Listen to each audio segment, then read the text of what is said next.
This week, Mark redirects the crew onto a 1969 Super Bee, whose owner is eager for its delivery. And work doesn't stop on our 1970 CUDA or our 1971 CUDA convertible.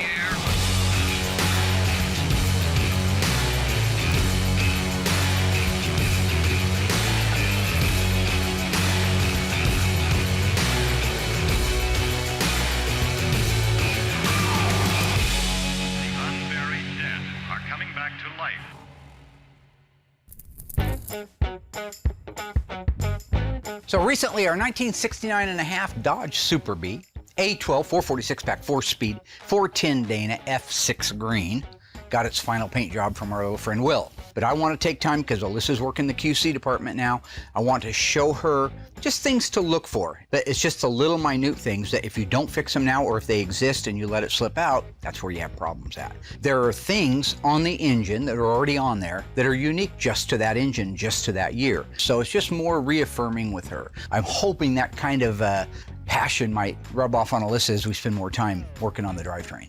We want to run that brand new engine for at least 15 minutes, break in the camshaft, number one. Two, look for anything that can happen, Murphy's Law, which is typically water leaks or an oil leak. You could have a remain seal leak, an oil pan leak, and the cam plug leaking. That's the time to fix it. I think just to be safe, I want to put it on the engine run stand, warm it up, give it its 15 to 20 minutes, look for any problems before we go to the next step of installing that drivetrain. This is all in the spirit of QCing a car from the minute it gets here to the minute it leaves. So right now you're looking at a car that looks beautiful. Just came out of the paint shop, theoretically. Should be perfect. No, there's no such thing as perfect, but I see that you've been around Dougie a lot. Dougie likes to finish people's sentences, what I was saying. Just hurry up and get there. I'm not slow like What do you the other want? people. Okay, quality. Cut, roll credits. Well, no. See, there's something in between there. There's something in between there. That's what I'm trying to teach you. You do this thing, though, where you slow down when you think people are dumb. That's where I think we're, yeah. Okay. So what do you think the point of this QC lesson is? It sounds like you already know, so I'd just like to know what your interpretation of it is. So I'm guessing that we're going to go around and we're going to check gaps. We're going to check to make sure each panel is the same color. And I have no doubts that all that will be, so. Oh, well, then we don't even need to look at it. Well, no, we still need to look at it. Look at what has happened. See, you and your brother Will both have that same problem. You guys just assume that everybody's blind and won't see anything. Well, from now on, we're seeing everything.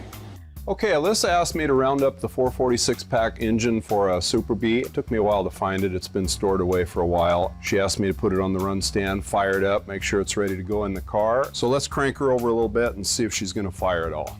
I think we have everything taken care of. So at this point, I'm really hopeful. Okay, let's try it. So, switch on and starter. Here we go.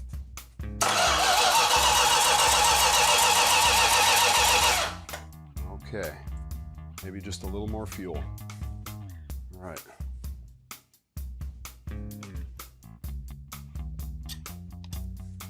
Okay. Cross your fingers.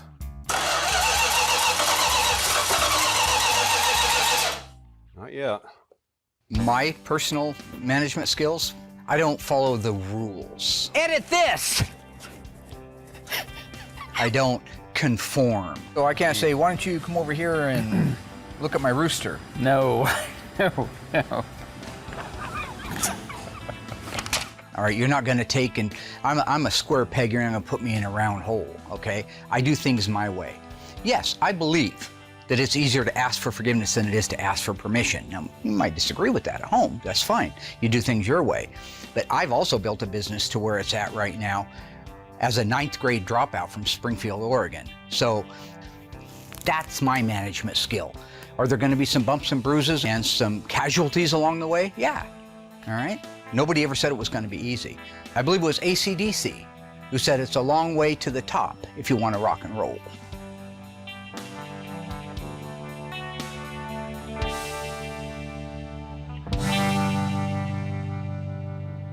So the purpose of this is I don't want my assembly tech to start putting side markers, Willoughby moldings, body side moldings, door handles, windows, glass, engine, transmission, front bumpers, rear bumpers, tail lights, grills. I don't want the car put together when I can stand right here and decide if it needs to be repainted or fixed or more cutting and buffing. When it's on one of these whirly jig rotisseries, it means it probably has a sag in the middle. Very slight one. We know what it is. We compensate for it when we do our panels. But right now, if you look and you see here, they're a little bit wider on this gap and a little narrower up here.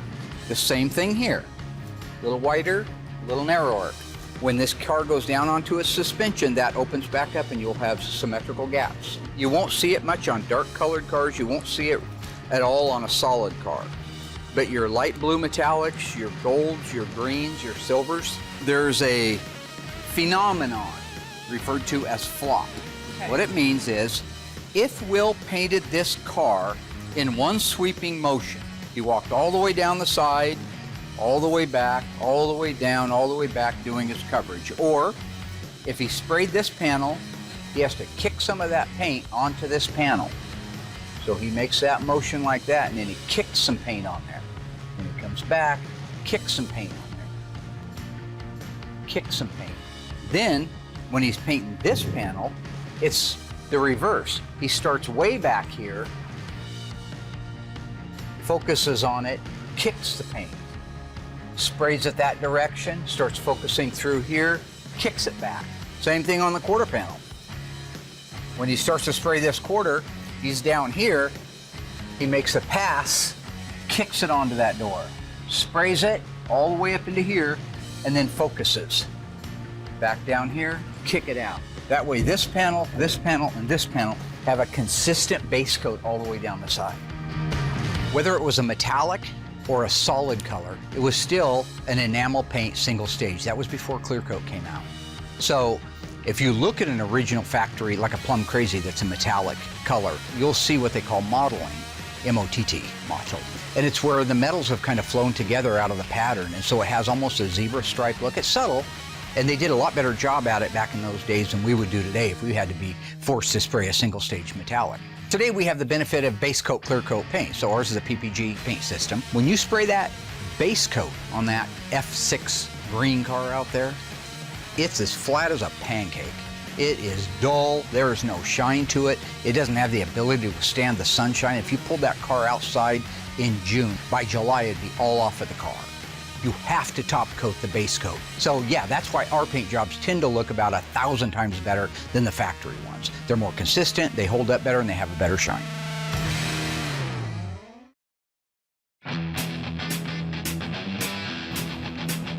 Hi everybody, Mark, Graveyard Cars, along with Cousin Dougie? Cousin Dougie, that's right. If you know the answer, just shoot it right I got out one. there. You got one right. We're here to answer your question for our Fan of the Week. Mr. Scott Nelson writes in.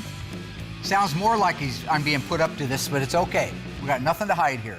Whatever happened to the 1968 Dodge Charger 6-cylinder car, the Slant 6 car? Thank you for asking. That car right now is in our metal shop. It is getting a new floor, quarter panels, wheel houses, rear body panel, and rear cross member in it.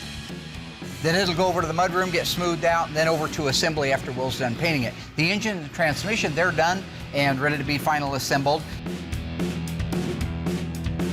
Ended up having a cracked block, but we managed to fix the cracked block.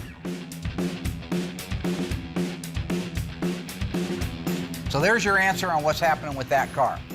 Thanks for asking, Pete. Scott. See, I did that because Pete's the owner. He probably put Scott up to it. Dang. Anything you want to say, Dougie, before we sign off? Just look into that camera right there into the TV land. Yeah. That one right there? Yeah. Say goodbye, TV land. Goodbye, TV land. Bye, everybody.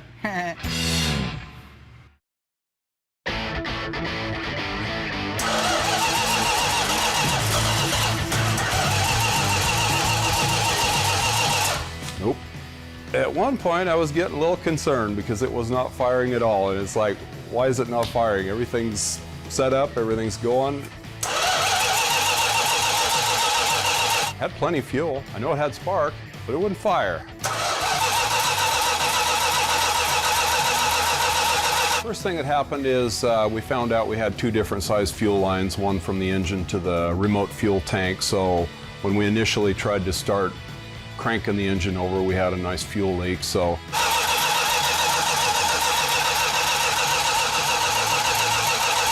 and then there were some on the carburetors also that apparently didn't get completely tightened down. So we took care of all the fuel lines, got them all tightened down.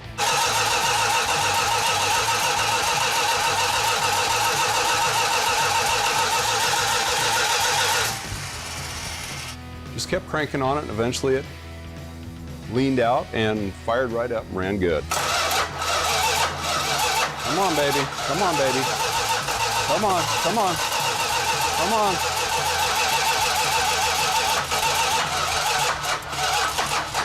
Come on.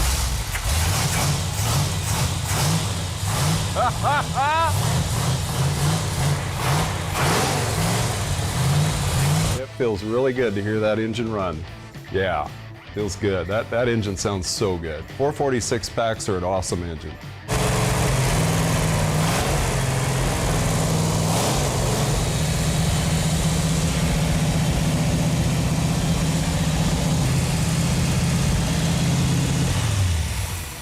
Okay, well, she runs. Runs good, too.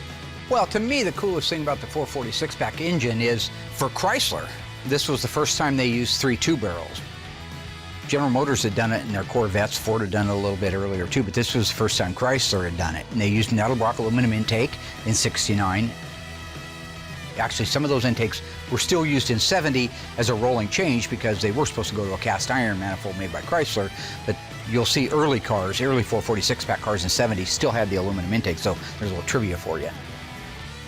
3 two-barrel Holleys, 1,350 CFM. You've got a 500 CFM outboard at the front, 500 CFM cubic feet per minute at the back, and it runs around town on 350.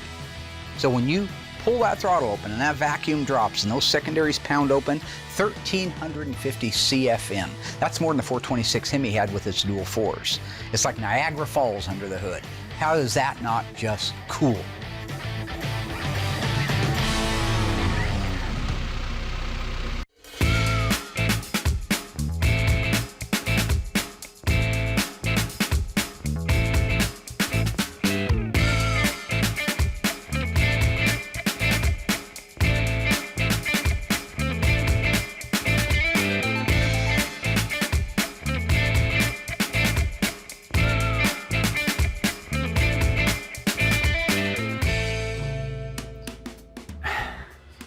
I mean, do you like it? I appreciate your work. That's the important part. What episode is this going in? I have no clue. Mark's gonna make us put it somewhere, so I don't know, maybe we'll put it in this one. So, is that a roll of quarters, or are you just happy to see me? Hey, Rodder, what you doing, dog? You asked me to come down here. I want to do the, and I've been planning. Don't do it. Don't do Don't what? do the thing where you say I can't do it. My cousin Vinny, you like it, right? I love it. You know the scene at the end Of course. with Marissa Tomei, Yep, right? yep, I yep. want to reenact that scene. He wants to recreate large portions, or possibly the whole movie, I can't really tell, of My Cousin Vinny. That's what happens when you give free reign to the Icemans. Yeah, free reign. Vanilla ice, ice tray, ice biscuit, ice shavings. Are we- So, I DL's expect the that. director of the show, Couldn't care less about and DL. he's not going to be a big fan of this. He's not a fan of anything. Have you seen him walk around here? He's as excited as a blind man at a strip club, okay? I have no interest in anything he wants or doesn't want or anything else, okay? Right, I okay. am the Iceman. I am the Iceman. Cuckoo Choo. That's the Walrus. The Beatles. That's Whatever. not the I just Ice rewrote it, Man. okay? Imagine there's no DL. It's easy if you try. That was a John Lennon thing. That was after the Beatles. Terrible song.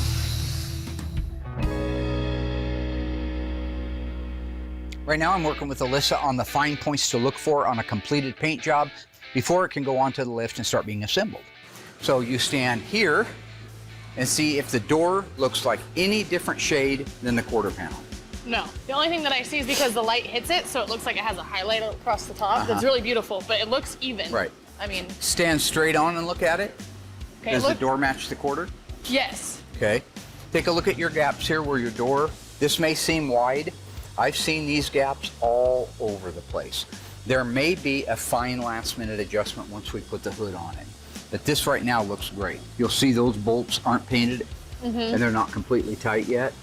We'll do that last minute adjustment once the hood is on there. Okay. You also on these cars have a grille support that has to go in at the same time. It goes in here between these 2 points and it gets painted body color. So all that's your last minute. Once it's off a whirly jig, we can start working on it. But to me, I think that all looks very adjustable. Okay. Now I have a question. For who? For you, where are Okay. the hood hinges on this one? Or They the should hood- have the hood hinges in place, right? Yeah, why don't they have hood? I don't know why they wouldn't have the hood hinges in place if we're gonna paint it like that, because it's gotta be adjusted and painted at the same time. Are the hood hinge? They're not body color, right? Yeah, they are. Oh, Yeah. God. Great. So they should be back there painted in theory? Yeah. Well, yes and no. This being a 69.5 A12 Super Oh, Bee God. has a fiberglass liftoff hood that doesn't use hood hinges. It just sits on these 4 hood pins. Okay, Dan. Education. So we are ready to install the drivetrain, which is completely built out and detailed. So I want to go get that from the Little Red Rooster, Cousin Dougie. I want to get him to get the engine, transmission, rear end on the cart over here so we can get ready to install it. But I also want to show you a lot of the things that are on that drivetrain that make it really unique to the 69.5 A12 6-pack cars. Oh, that's awesome.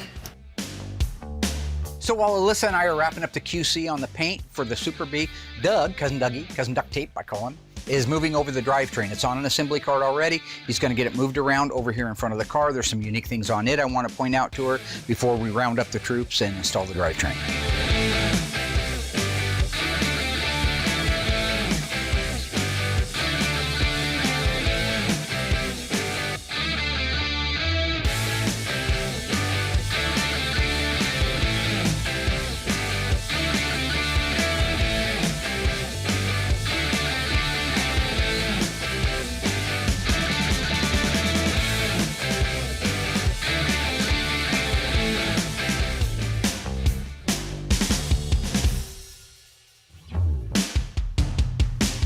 So on the 69.5 cars, they made 826 of them exactly like this. That means 446 pack. The 5th digit of the VIN is an M. Now you did your research on the A12 car, so what's the M stand for?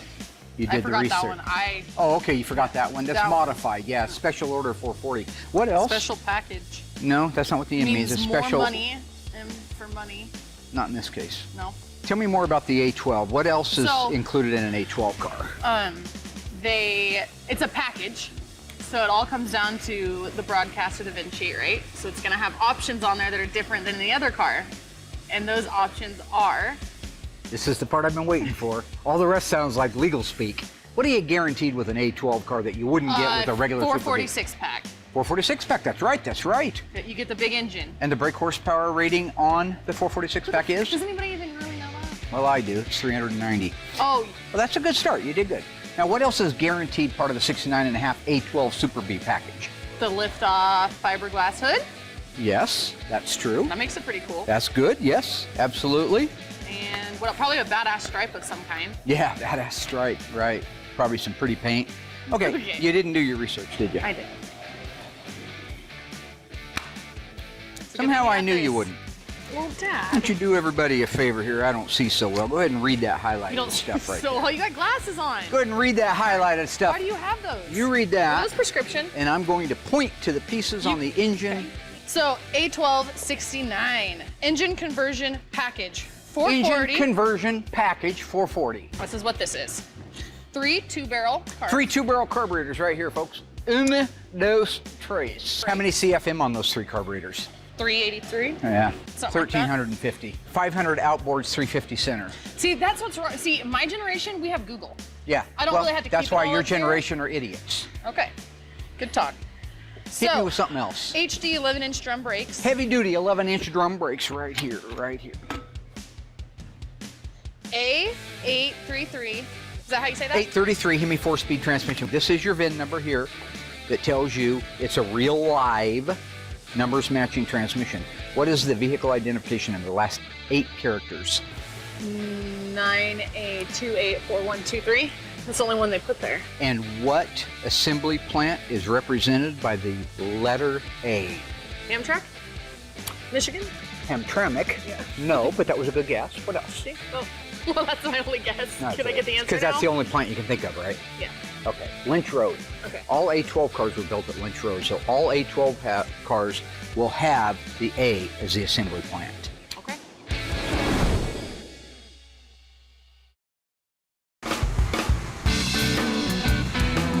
So.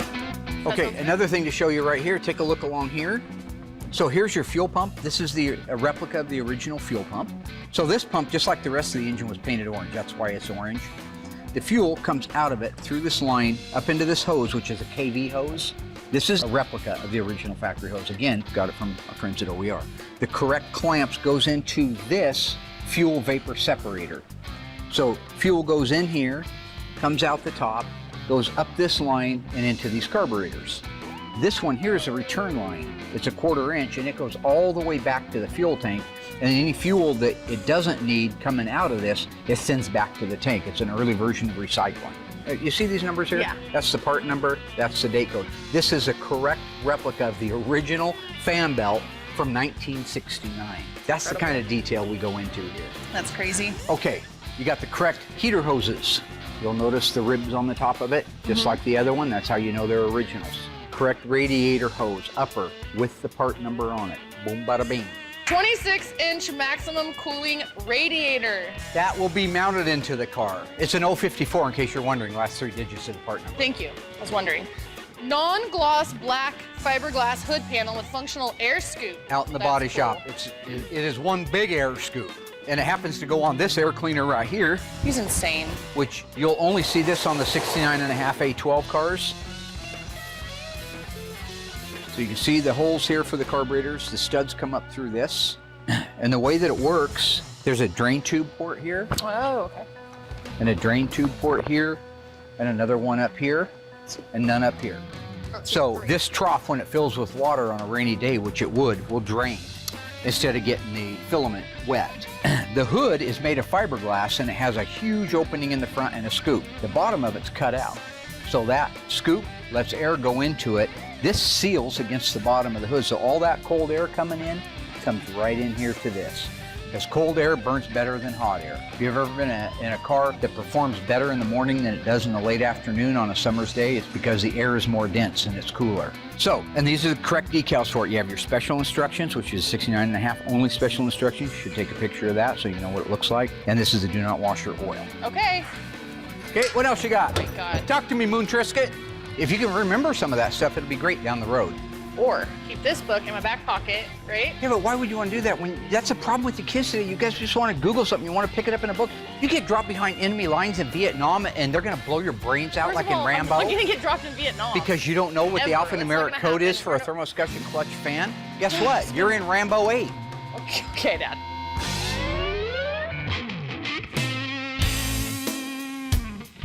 Just another item that we're stocking now at the shop because so many people request it and it's a high moving item are the Krieger wheels. Of course, I grew up on them. It's not hard to convince me to have to stock something I love that much. So I've asked Doug to go out there and to get me 2 15x8 and 2 15x7 wheels. So we're putting the BF Goodrich TA radials on it because that's what it had back in the day, and the 15.8 and 15.7 rims. It's gonna look beautiful.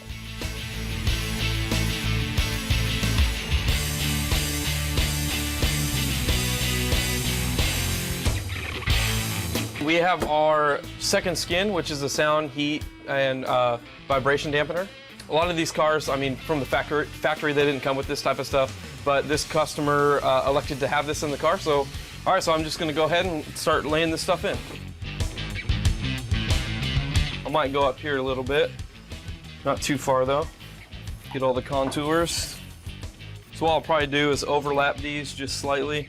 I don't want a big gap in between. Then when you get to a spot like this where your seat track goes through the floor, just mark where your hole is. Use a screwdriver or something, poke it through. And then when you got these little contours right here, what I like to do is just take my razor blade, cut it, lay that over. Usually what I do is after I get all this stuff laid down, I find out where my body plugs are, and I'll just cut right around those so I'm still able to access those. It's not super tricky to do. It can be time consuming, but I've done a few of the cars, so you kind of get the hang of it each time.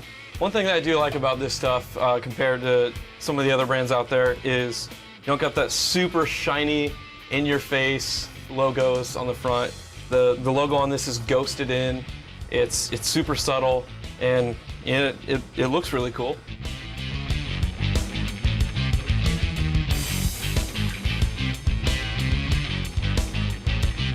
Now, when I was growing up, I don't honestly remember having a set of Krager's. Well, I did on I bought it was a 74 Satellite Sebring from J.L. Morgan Motors. Had the right fender and the right door caved in on it. I bought it for $300, but it had these beautiful Krager 5-spokes. It made the car. The car was red and white. But my Charger, I had old ET style 5-slot mags. Guys at home know what those are. And I had Magnum 500s when I first bought it. But I know I've owned a few sets when I was a kid. I just don't remember all the cars they were on.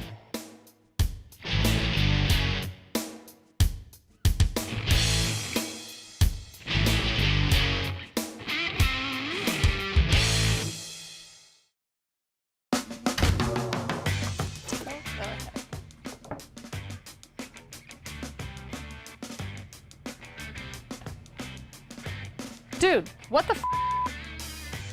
There is no reason for any of this. The broom goes right there, you know? It's just like, why is this part out? Like, they take it all the way back up here, but they can't put it in the bin that it's supposed to be in. Trash everywhere, like, so they're like children. Hey, dude. Hey, buddy, what's up? So I got a new project from Mark. Oh, God. So I guess DL sort of wears his emotions on his sleeves. And so he wants to do the scene like the Marissa Tomei thing, where we go to like shoot in the courthouse, and he was not pleased Not liking this. when I told him about this. What does this have to do with Mopar and the show? Well, I think he's gonna rewrite the speech so that it's Mopar oriented. His primary concerns were the fact that it has absolutely nothing to do with Mopar. And honestly, it's just a time thing. I don't know, think about it, it's a challenge, right? I mean, you direct movies, you know, it's kind of your wheelhouse. It's something fun to do. Why are you trying to get me on board with this? I'm not doing it. I gotta do color and sound. Well, yeah, he kind of wants you to be the director for this because it's kind of, you know, and Mark wants to put these things at the top of the show. We have this whole concept called bailout rate, you know? Like if somebody tunes in to watch a show about cars and they're watching this recreated scene of My Cousin Ben, I mean, they're just gonna change the channel. Yeah, so I'm glad that I had to talk with DL, and he's got a plan, and that's good. I'm guessing it's gonna be kind of like I mentioned, pushing this back at least one more episode. And what the heck is this? Do not touch ever. What gorilla got in and tore those? Humans don't open boxes like this.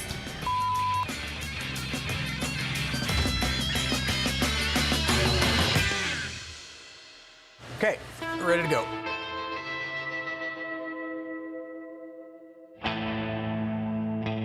Okay, so look, I admit that right now my management skills are not exactly glowing in the dark. We're getting in trouble on these 3 cars, so I'll have to make some kind of changes. And I need to. That's okay. I accept that. That's how we grow. That's how we learn.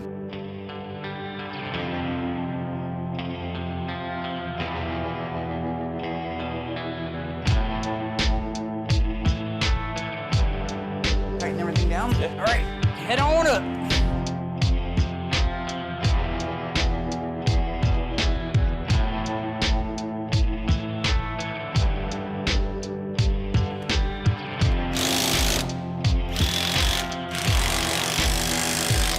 Let's put the upper control arms in. What do you think? If you watch through any of the Rocky series, you know, Rocky, he was a ham and egg fighter in the original one, right? That's what he called himself. And he hit his left hand, but he hit hard and he's all that, and he had a lot of heart. All right, so how this works is if you want to set the upper control arm alignment when you're down at the alignment shop, you're going to set the caster and the camber, and the way you're going to do that, you're going to put a wrench on this right here. And when you move it, watch this control arm. See that control arm going in and out? That's how you set the alignment. The back one does the exact same thing. They needed to dial those skills in. They dialed them in by the end of 2, because that's when he took Apollo Creed out. Then he got all messed up with his trainer dying, Mickey. He died. He said they had more to do, but Mickey was dead. And then he had to get in the ring, and he fought Clubber Lang, but he didn't have the heart, and Clubber Lang knocked him out. And then he said, go for it. And then he won, and then he fought that Russian guy. And then Tommy Gunn stabbed him in the back. So I don't know. What's the question now? I like people to be kind of like a Swiss Army knife, to be able to do everything, right? I mean, if something were to happen and you were to lose all your metal guys one week, maybe they all had the flu or something, or they got hurt, but you can't bring that department to a halt. So you could go over and get the mud guys because you've spent time with them. That's what we're doing with like the assembly guy. We're taking time for him to learn how to put the chrome and the trim and the exterior pieces on, but then shift gears immediately, go over to the book and find out where the assembly line markings go on this car. Switch gears again, go back over and find out what's the 69.5 Super Bee supposed to look like, which exhaust on it. Because if we had 20 of those guys right here that were well-rounded, that could do anything, we could put out 13, 14 cars a year with no trouble. Actually, I'm gonna take that back. If we had 20 guys like that, I think we could put 20 cars a year out.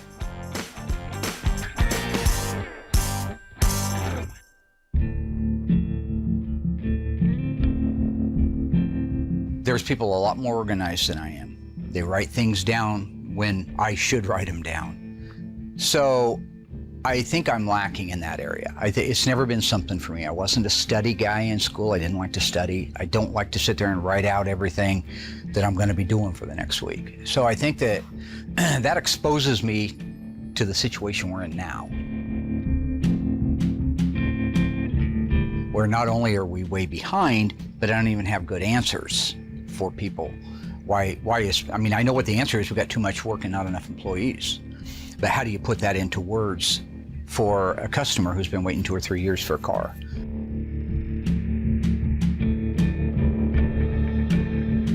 One thing I do is I keep my nose down to the grindstone and I don't give up. So there's that. That's the other side of Mark Worman. There's the side that should be doing a lot differently or better, or could, but then there's the one where we'll never stop until we get there. When I have a problem with a car, if it doesn't run right, if it misses, I always take a very analytical point of view of that, because I found a good friend of mine, Jim Zabrowski, worked with him back in the 80s over at the Lincoln Mercury dealership. He had a car that wouldn't run right. He wasn't in there twisting wrenches, ordering parts or anything. He stood back with his stupid little thermos and his poisoned cup of coffee and his cigarette, and he'd just look at the car, and that's what he'd do. It drove me crazy. He'd stare at it and he'd smoke his cigarette, and that first move he made on it was the right move. He'd thought everything else out. He'd ruled it out. So it is easier to ask for forgiveness than it is to ask for permission, another one of my downsides. But I will stick with it and figure out what we need to change. And if it's a million things that need to be changed over the next 5 years, I'll make those changes.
Hello folks, Mark Worman again here with Cud and Dougie. Right, Cud and Dougie? Uh-huh. Scott Gray has written in and would like to know what grit sandpaper we use for blocking. 400. Now, Oh, that's not bad. That's the final sand before paint. That's okay, you're doing fine. Doug's just here because he's handsome and he has a full head of hair unlike me. So it depends what you're blocking out. If you're doing body work, we finish all of our body work in 80 grit. Then it goes over to the paint shop. Will does the primer on it, comes back, and they begin with 120. Then they'll usually get to a point where they broke through all the primer and down to the mud. Then they'll move out, re-primer it, come back with 220, then 320, then 400, then it's ready to paint. I got one. Hey, you did good. 400 was the final right before paint. Yeah, that's Dougie. Yeah. You want to say hi again or I'm bye learning. or anything? Yeah, hi again. Hey, it's Dougie. Yeah. Top fan of the week. If you want to be the top fan of the week, post your questions here on Facebook. We'll answer the guy who or girl who has the best. No. Not So if you want to be the fan of the week and have your question answered, go to graveyardcars.com, post it there, or over on our Facebook page. Maybe you'll get lucky, right? Or you feel lucky, punk? Name of the movie. And cut.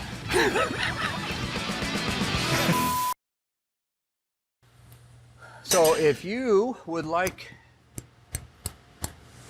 to install the upper control arms into the spindles, I will go get my daughter and I'm going to have her help me get the wheels and tires over here. Krieger SS's, in case you're wondering. That's what he had on it when his dad had this car back in the early 70s, the owner's dad, and he put Kriegers on it. So while every other car at the show is going to have the boring 15x6 wheels on it with the chrome lug nuts and the red lines, this is actually going to have day 2 stuff, Kriegers, so the best. Do you like me? Oh. What? You're going to work on that? Okay.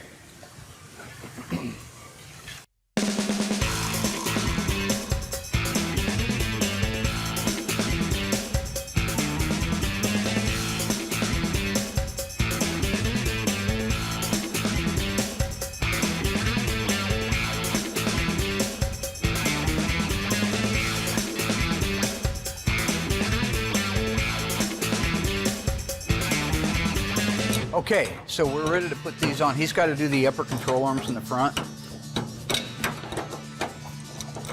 Good, good, good, good. Excellent, excellent. It's really impressive. They're a little tricky. Okay, great. Now once it gets there, it's safe. Okay. So this is where it gets a little trickier. You see this stud, this lug stud, and it's touching against the chrome right there. So what I have to do is I have to pick the tire up and center it while that lug nut gets started. So try to get that bottom one there.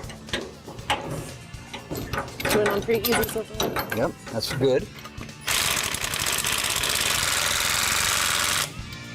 About there? Yeah.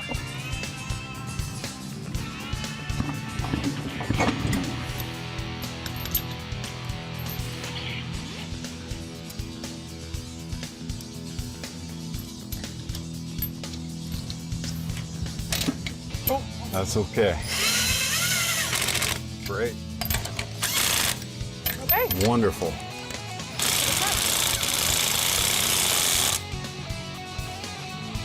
Ready? Yep. Okay. Okay, good. Clear. Okay.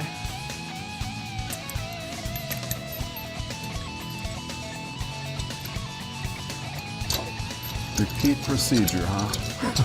Yeah. Yep. Right there. You don't want to go far. See how the washer hangs down? Yeah, it makes it. You don't have to line it. I had a ratchet. Nice work. But it's okay. It's not quite lined up. Does that make it better? Yep, there we go.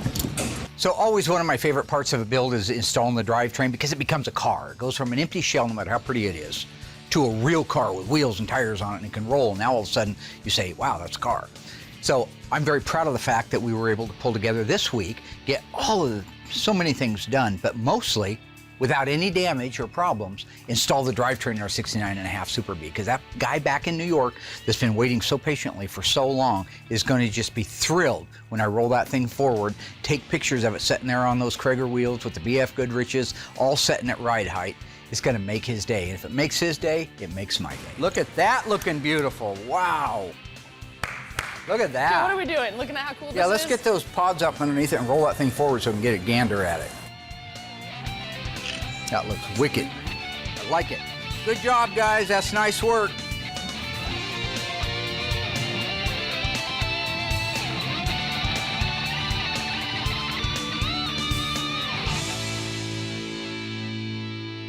Everybody did a great job this week. Love working with Cousin Dougie. He got the engine running on the engine run stand, and that's a great thing to know that that thing's been setting for 2 years since it was built, and it's perfect. So that allowed us to be able to put it in the car. The wheels and tires he mounted up, just gorgeous. They balanced to 0, which is very, very important.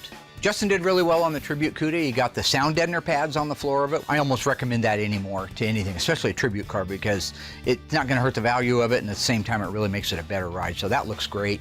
He also got the undercarriage markings done, all the assembly line stuff, the stuff, that cool stuff, the fun stuff that's in the books. And I'm looking forward to working with Alyssa, because I'm gonna bring her out and have her QC his work.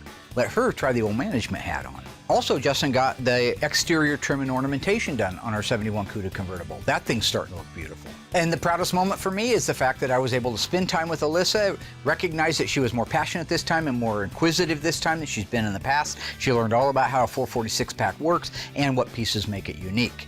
The team pulled together in a nice time crunch type of thing and got that drivetrain installed with no casualties. And now our 69.5 446 pack 4-speed Super Bee is a rolling car. That's a good week. So I guess if you look at my management skills, could they use a little bit of tweaking? Sure. Some people at home probably think, oh yeah, he's a lot more than that. But the fact is, look at how it worked out, okay? That's why I'm where I'm at. You push that edge, you push people, you push them, you push harder than you've ever pushed anything in your life. And at the end of the day, one of two things is gonna happen. The guy's gonna flop dead, which is unfortunate, get him out and get some fresh meat in here, or he rises to the occasion.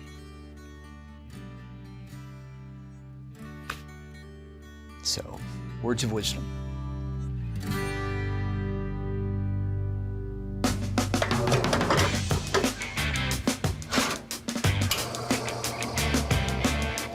The coffee machine is in desperate need of repair. And to make matters worse, just as I'm discovering all of this, Will walks in and he wants some coffee. Oh, good. Coffee's going. Let's grab a seat. Do you guys actually use this thing? I'm sorry, what? Do you actually use this? Yeah, every morning. Like, this thing hasn't been cleaned in, I mean, I haven't been down here in a couple of months, but... I have a sensing attitude. Talk to Aaron. Talk to me. Open up. Mark wants me to do some ridiculous My Cousin Vinny thing, which I have to try to talk DL into doing, and DL doesn't want to do it because it's ridiculous. Well, you know how DL is. Once his mind's made up. Mark's a little bit like that too. Yeah. Just, you know, slightly. You just gotta know how to handle money. But what if I want him to not do something? So if he says, okay, Monday we're shooting this My Cousin Vinny scene. Cool. Just say, okay, pacify him. No problem. In your head, you have to know when you come into work on Monday, you have to misdirect him. It's like David Copperfield. And then it gets him going in a completely opposite direction. And then before you know it, it's the end of the day and you didn't shoot it. I don't often get advice from Will, so I don't really have anything to compare it to, but yeah, he's pretty insightful. You gave me an idea. I know. Misdirection. Right. So is the coffee good to go? No, you're deep in it's thought. Still broken. What really stuck with me though is this idea of how to manage Mark through misdirection. I understand. You have a big job. The hug was unexpected.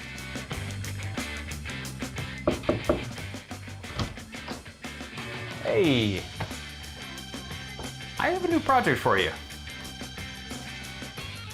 Pumpkin seeds? You got a splash. Ah. What are we talking?